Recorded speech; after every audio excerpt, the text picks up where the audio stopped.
Western Spring Television. Ours it is.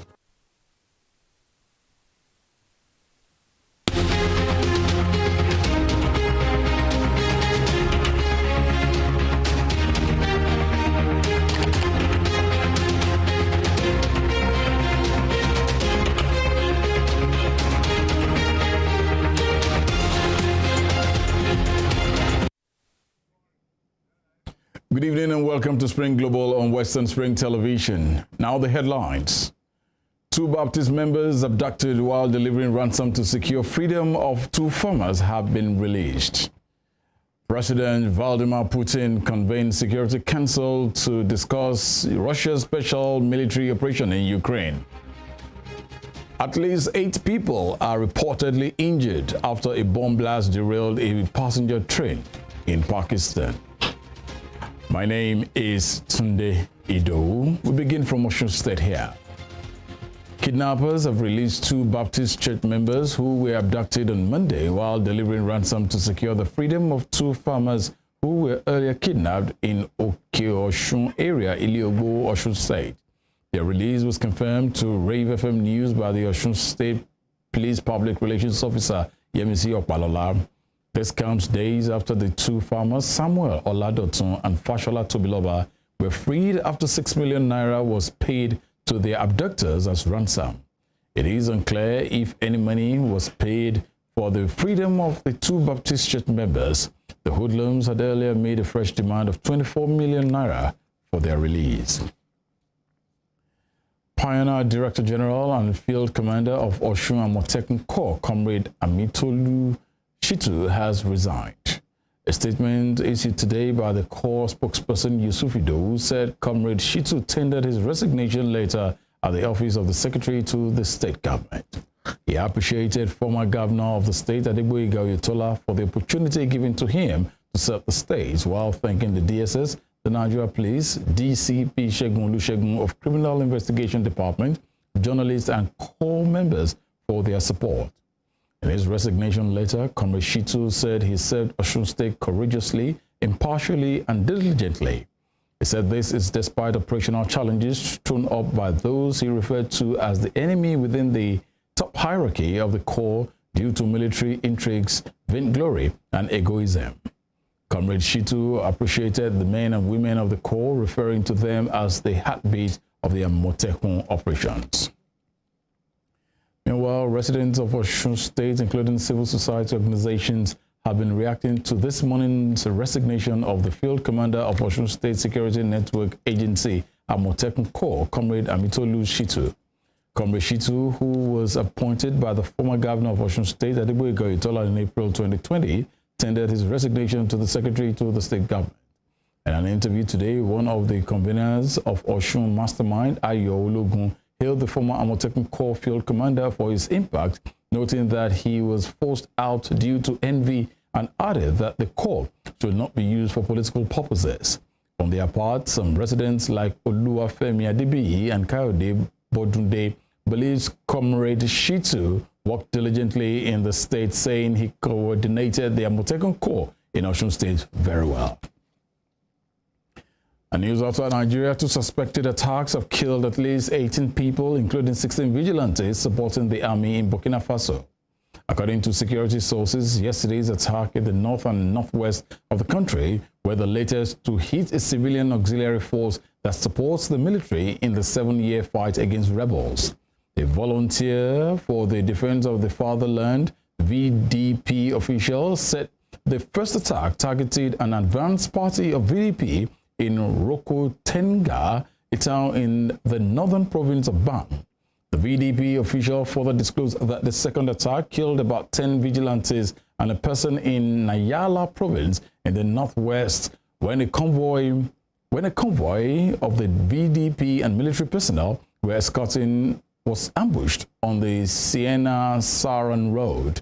Since 2015, Burkina Faso has been grappling with violence spearheaded by rebel fighters affiliated with Al-Qaeda and ISIS group that have killed tens of thousands and displaced nearly 2 million people. Kenyan security forces have killed 10 fighters from the Somalia-based Al-Shabaab group in eastern Kenya. Deputy County Commissioner of the Bura East Sub-County, Thomas Bett, confirmed the development, disclosing that security personnel engaged the group in the village of Galmangala in Garissa County on Wednesday. It stated that the operation to flush out the Somalia militant groups in the region was carried out by a multi-agency team, and the force managed to neutralize 10 Islamist group militants and recovered assault weapons. The Al-Qaeda affiliate has made incursions into Kenya for years to pressure the country into withdrawing its troops from the African Union mandated peacekeeping force helping Somalia's central government fight the group. To the Russia-Ukraine war, Russian President Vladimir Putin has convened the country's Security Council to discuss Moscow's special military operation in Ukraine. According to RIA News Agency, the meeting was attended by former President Dmitry Medvedev, Security Council Secretary Nikolai Patrushev, and Defense Minister Sergei Shoigu, as well as other high-profile officials. The Kremlin spokesman Dmitry Peskov disclosed that during the meeting, there was an exchange of views on the progress of the special military operation. The meeting comes as the United States and its allies are holding a meeting in Germany to decide on a new arms package for Ukraine. United States Secretary of Defense Lloyd Austin has called on allies to dig deeper to support Ukraine. The United States and its allies' defense leaders are meeting at Ramstein Air Base for the latest in a series of arms pledging conference held since Russia invaded Ukraine nearly 11 months ago. Mr. Austin said Russia is regrouping, recruiting, and trying to re-equip its forces, and this is not a moment to slow down, but a time to dig deeper. The U.S. earlier announced an additional $2.5 billion in military aid for Ukraine, including more armored vehicles and ammunition. Similarly, Finland also announced 400 million euros of defense equipment for Ukraine.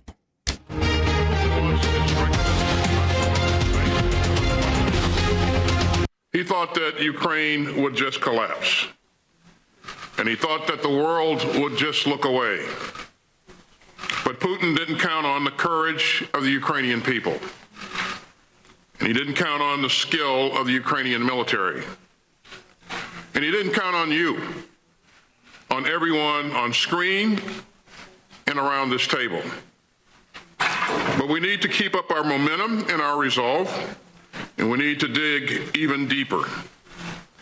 This is a decisive moment for Ukraine and a decisive decade for the world. So make no mistake, we will support Ukraine's self-defense for as long as it takes. In the meantime, Germany's Defense Minister Boris Pistorius says no decision has been reached at the Ramstein meeting on whether to deliver the sought-after Leopard 2 tanks.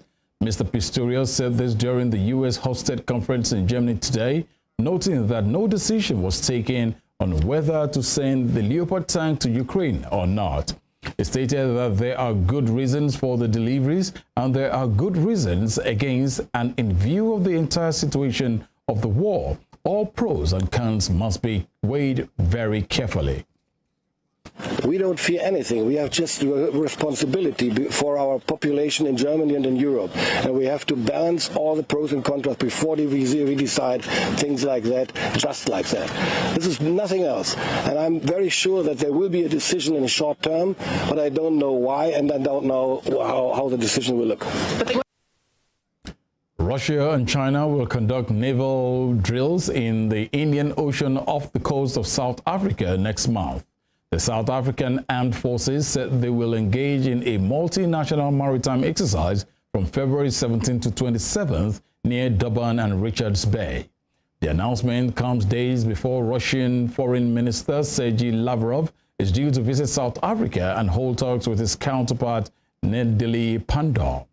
The drills will take place around the first anniversary of Russia's invasion of Ukraine on February 24th and will bring more focus on the push by Russia and China for global influence and the refusal of South Africa to side with the West in condemning Russia's action in Ukraine.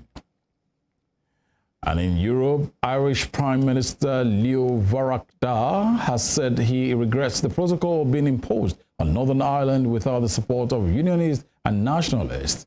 Mr. Varadkar, in an interview with the BBC on the sidelines of the World Economic Forum, said the measure was working, but he understood why unionists felt it had weakened the union.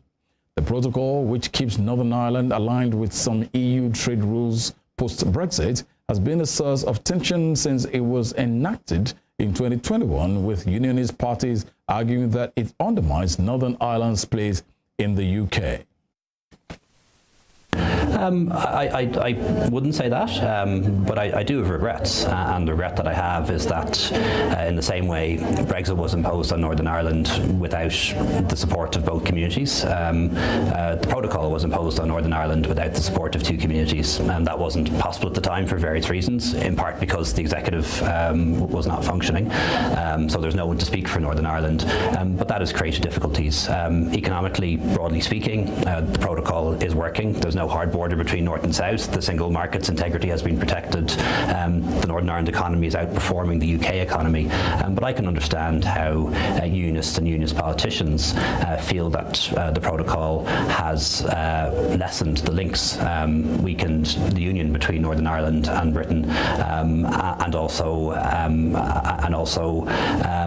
that it exists without them having a proper say as to how it operates. So I understand that, and I get that, and I've said that when I met the party leaders last week in Belfast, and that's why, you know, I'm keen as part of the European Union that will be on one side of the negotiating table here with the UK government to be flexible, to be reasonable, to see what modifications and changes we can make that might ensure that we have broader support in Northern Ireland for the current settlement, even if it is the case that a majority of people in the Assembly support the protocol, but the way for Northern Ireland to work well, you want to have cross-community support, and we don't have that at the moment. You're watching Spring Global on Western Spring Television. We'll be right back after this break.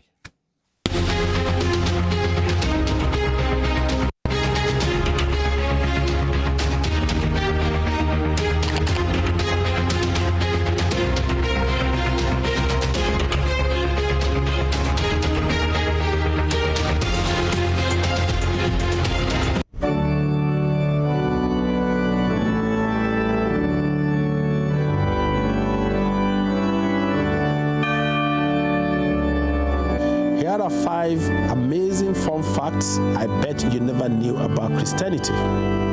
Number 1, there are over 2.4 billion Christians worldwide. Amazing fun fact number 2. The Bible is one of the best-selling books of all time, with more than 100 million copies sold every year. Most Christians believe in heaven and hell.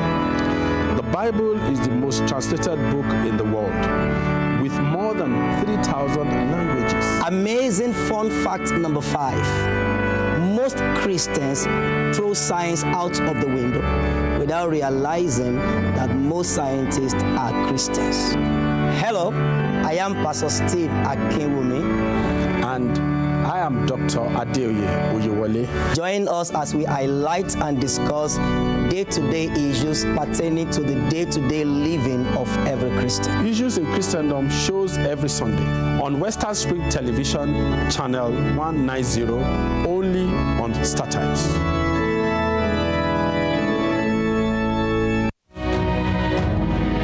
According to the words of Michael Forbes, one who never asks questions either knows everything and nothing. Watch me as I ask the questions you think no one wants to answer. Even questions it appears no one has got the guts to ask. My name is Femi Adifula, and I've got the gut. Let's ask the pertinent questions and watch as we get answers.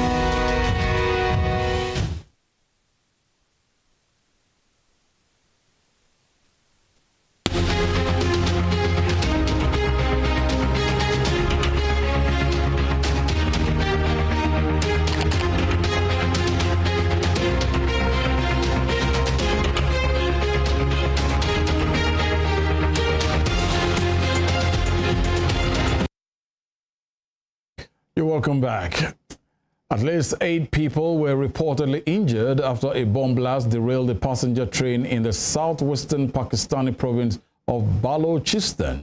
Bolan Deputy Commissioner Aga Samula said the Jaffa Express came under bomb attack in Peshi area of Bolan district, disclosing that 8 people were injured and 8 bogies derailed, including locomotive. He further revealed that the rescue team were facing difficulties as the site was in a mountainous area. According to a Pakistan Railway spokesperson, the train was heading to the northwestern city of Peshawar.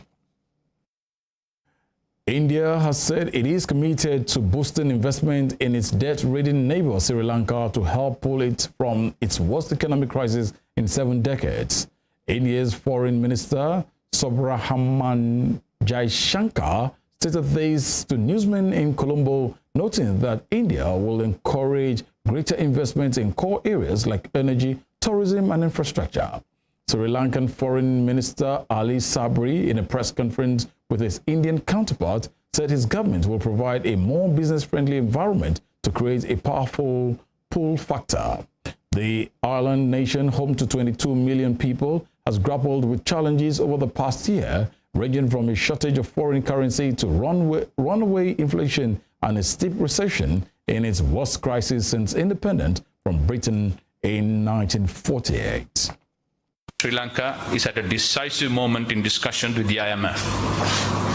In order to place our economy on path of IMF-assisted recovery, we needed the timely assurances from our creditors. Once again, India has extended its hand in support of the first country to officially back our debt restructuring program by conveying financial assurances to the International Monetary Fund. Dr. Jaishankar, we are profoundly grateful to India for once again demonstrating your confidence in and solidarity with Sri Lanka. On the areas of bilateral cooperation, a number of important initiatives were concluded in the presence of His Excellency here at the Presidential Secretariat this morning. This includes signing off an MOU on Indian grant assistance for implementation of high-impact community development projects, which mainly focuses on socio-economic development infrastructure in education, health, and community development sectors. India's foreign ministry has dismissed a BBC documentary on Prime Minister Narendra Modi that questions his leadership during the deadly 2002 Gujarat riot as propaganda. Mr. Modi was the chief minister of the western state of Gujarat when it was gripped by communal riots that left more than 1,000 people dead, most of them Muslims. The report of a United Kingdom inquiry showcased in the documentary refers to the event as a systematic campaign of violence which has all the hallmarks of ethnic cleansing. The UK government reports was never made public until it was revealed in the documentary. According to the documentary released on Tuesday, the inquiry team claimed that Mr. Modi had prevented the police from acting to stop violence targeted at Muslims. Mr. Modi has, however, denied the accusations and was exonerated in 2012 following an inquiry by India's top court. But India's foreign ministry spokesperson Arindam Bagchi, terming the BBC documentary as a propaganda piece, said bias, lack of objectivity, and continuing colonial mindset is visible in it.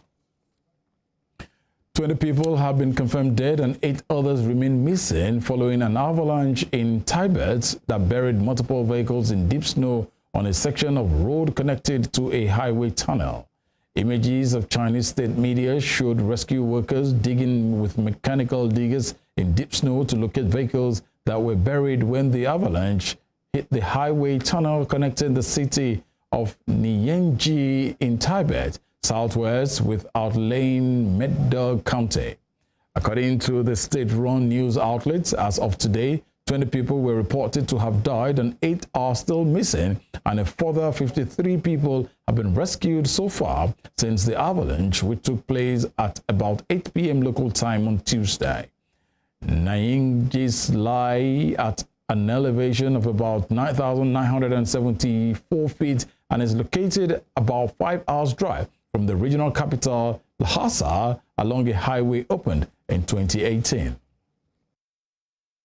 Hundreds of people have had to be evacuated after a fire broke out in a shanty town in South Korea's capital, Seoul. Roughly 60 homes were reported to have been destroyed in this morning's blaze in Goyeong village. There have been no reports of deaths or injuries.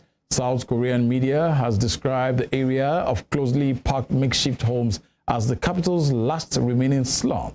It took more than 900 firefighters and several helicopters 5 hours to put out the blaze.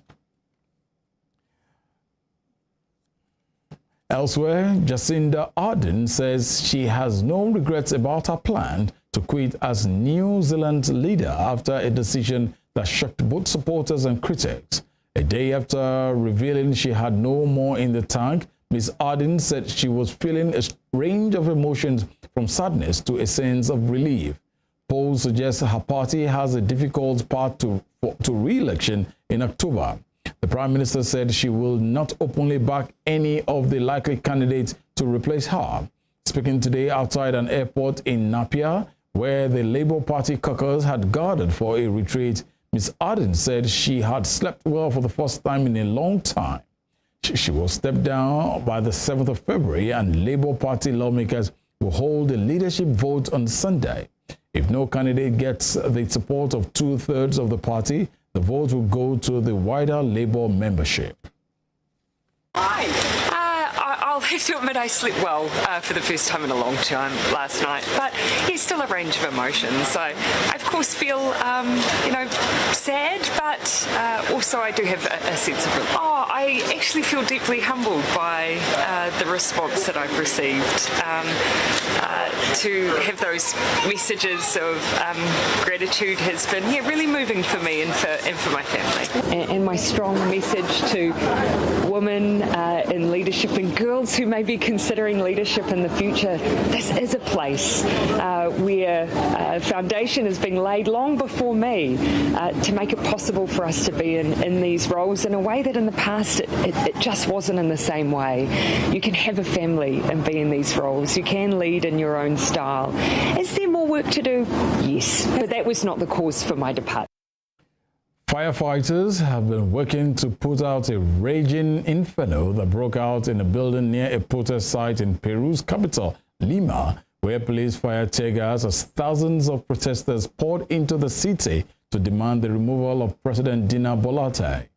Demonstrators gathered yesterday in Lima's historic downtown area, where scuffles broke out with the security forces who battled to stop the protesters from reaching key government buildings, including Congress. A relationship between the fire, which ravaged late into the night, and the demonstrations was not immediately clear. The National Police of Peru shared dramatic footage of the fire on social media and called on people to stay away from the area.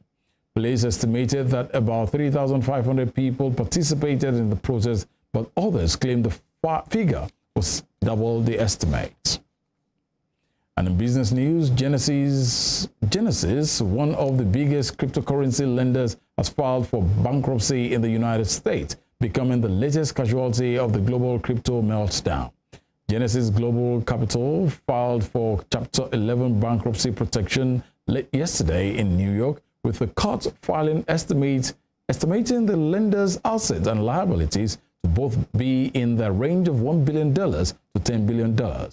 Parent group Genesis Global Holdco and lending unit Genesis Asia Pacific also filed for bankruptcy protection.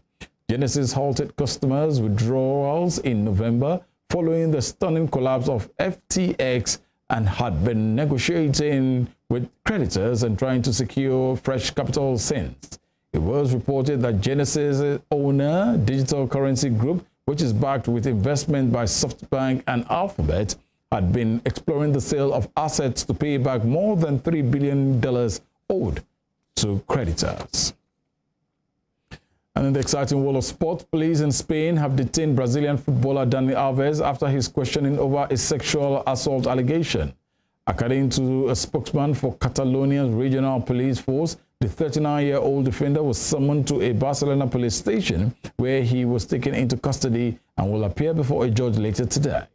The alleged victim told police the Brazilian footballer touched her under her underwear without her consent at a Barcelona nightclub on December 30th, 2022. However, Alves told Antena 3 in an interview earlier this month that he was at the club with other people, but he denied any such behavior. It is unclear whether Alves, one of world's football most decorated players, winning major titles with Barcelona, Juventus and Paris Saint-Germain, will remain in police custody after the hearing. Before we end Spring Global, here is a recap of our top stories. Kidnappers have released 2 Baptist church members who were abducted on Monday while delivering ransom to secure the freedom of 2 farmers who were earlier kidnapped in Okioshun area, Iliogbo, Osun State. Russia's President Vladimir Putin has convened the country's Security Council to discuss Moscow's special military operation in Ukraine. At least 8 people are reportedly injured after a bomb blast derailed a passenger train in the southern Pakistani province of Balochistan. You can follow us on our social media handles on Facebook, Instagram, and Twitter at Western Spring Television. You can also watch us live on our YouTube channel at Western Television. Many thanks for viewing and listening to us. On behalf of the entire transmission team, my name is Tunde Idowu.